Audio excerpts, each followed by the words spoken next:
els ajuntaments no tenen resolt el finançament. Vam recuperar la democràcia fa més de 30 anys, ha canviat l'Estat, l'arquitectura de la governació de l'Estat s'ha transformat, va aparèixer l'Estat, l'Espanya de les autonomies, aquests nous governs democràtics van assolir reptes des del punt de vista competencial i al mateix nivell des del punt de vista del finançament, i fins i tot recentment han obtingut un nou model renovat, millorat, de finançament autonòmic. Doncs bé, els ajuntaments encara estem esperant el primer model democràtic. I ha canviat molt la societat en 30 anys i han assumit moltes competències els ajuntaments al servei dels seus ciutadans. Ara que es parla tant de que la ciutadania veu a la política com llunyana i que no es preocupa dels seus problemes, doncs els ajuntaments estem al marge d'aquest comentari, perquè saben que els ajuntaments sí que es preocupen dels seus problemes, sí que treballem per trobar solucions, per estar al seu costat quan estan passant malament, però no tenim els recursos que han de fer possible aquests serveis. Ho hem fet moltes vegades suportant aquesta càrrega amb imaginació, amb rentabilitzar encara més els recursos escassos que disposem, però sense tenir ni un model just, equilibrat per part de l'Estat, ni ara el tenim des del punt de vista autonòmic, és a dir, del nostre govern més proper, que és el de la Generalitat de Catalunya. Això és la situació actual. És ben cert que hi ha hagut mesures extraordinàries, els fons extraordinaris d'ocupació, que ha motivat no només ocupació, sinó també una inversió extraordinària en el món local. Però no és el model que nosaltres pensem per al futur, que siguin ajuts extraordinaris, sinó volem la consolidació i volem uns recursos que siguin estables i que siguin suficients per prestar els serveis que hem de prestar i al mateix temps per compensar els serveis que hem de prestar d'altres i que no ho fan i que ho fem nosaltres per substitució. Per tant, la gran assignatura pendent de la democràcia és el model de finançament local. Jo el que estem disposats és posar sobre la taula què fem i com ho paguem. Els alcaldes tenim la responsabilitat política de cobrar els impostos als nostres veïns i veïnes. I ho fem explicant als nostres veïns i veïnes que l'hem de cobrar impostos i taxes i què fem amb aquests diners que ells ens donen a nosaltres. Però això no arriba ni al 40% de les nostres capacitats pressupostàries.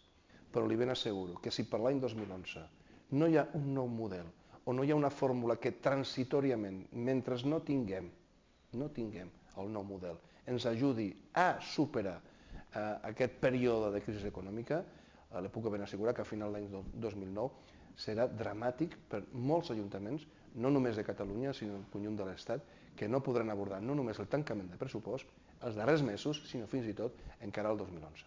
Per exemple, quan les pensions no hi arriben suficientment per poder arribar a final de mes, les pensions mínimes, les pensions de viudetat, doncs ven l'alcalde que és que no arriba, i nosaltres que no podem millorar la seva pensió, perquè això és competència de l'Estat, el que fem és que si no pot pagar el rebut de l'aigua o de la llum, l'ajudem a pagar-lo.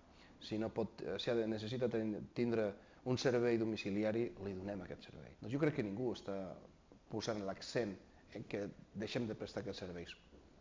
El que sí, nosaltres posem l'accent que si aquests serveis competencialment no està escrit a l'administració local i ho fem per substitució, i ho fem per responsabilitat, i ho fem per necessitat, s'ha d'entendre per part de l'administració competent que també ha de col·laborar econòmicament a fer possible que aquest servei es pugui mantenir. Els ajuntaments ja fem aquest esforç polític de demanar als nostres veïns l'esforç fiscal. Ja ho fem. Però no poden demanar-nos que incrementem la pressió fiscal per donar els serveis que hem de donar. Això no, el govern autonòmic i el govern estatal no pot esperar que els alcaldes encara incrementem més la pressió fiscal als nostres veïns per mantenir aquests serveis. Si nosaltres el que estem demanant és revisar el que fem, que no havíem de fer i que s'ha de fer perquè tenim la responsabilitat i que haurien de fer ells, per només equilibrar els nostres pressupostos de despeses. Per tant, sempre hi ha recorregut, s'ha de revisar segurament en el futur com podem compensar la pressió fiscal en aquests àmbits de la societat i per tant nosaltres des de la Federació de Municipis mai tanquem la possibilitat de repensar els models de pressió fiscal que fem des del món local. Però no crec que sigui la solució és que un alcalde encara tingui que pressionar més el ciutadà amb els impostos locals. Ja ho fem. Jo crec que els serveis bàsics haurien de passar dues coses. Que aquest període de crisi no es mantingués en la mateixa situació durant un període més llarg. Tots diuen, els que entenen, que l'any 2010 serà l'any de la recuperació o de l'estabilitat, per tant no anirem caient a la situació econòmica adversa. Per tant, si l'any 2010 comença l'economia a tenir elements de missatges positius i l'any 2011 és l'any de la recuperació, això és el que els que diuen que entenen ens estan anunciant, hem de contribuir a que això sigui així, però si això no passa i al mateix temps no tenim un nou model, doncs en poc temps podríem veure com fins i tot serveis bàsics estarien en perill. Però jo confio i treballem des de la Federació de Municipis de Catalunya perquè això sigui només conjuntural i transitori, que no sigui estructural el problema de l'economia adversa i al mateix temps dels recursos insuficients que des de l'Estat i des de la Generalitat han de destinar als municipis.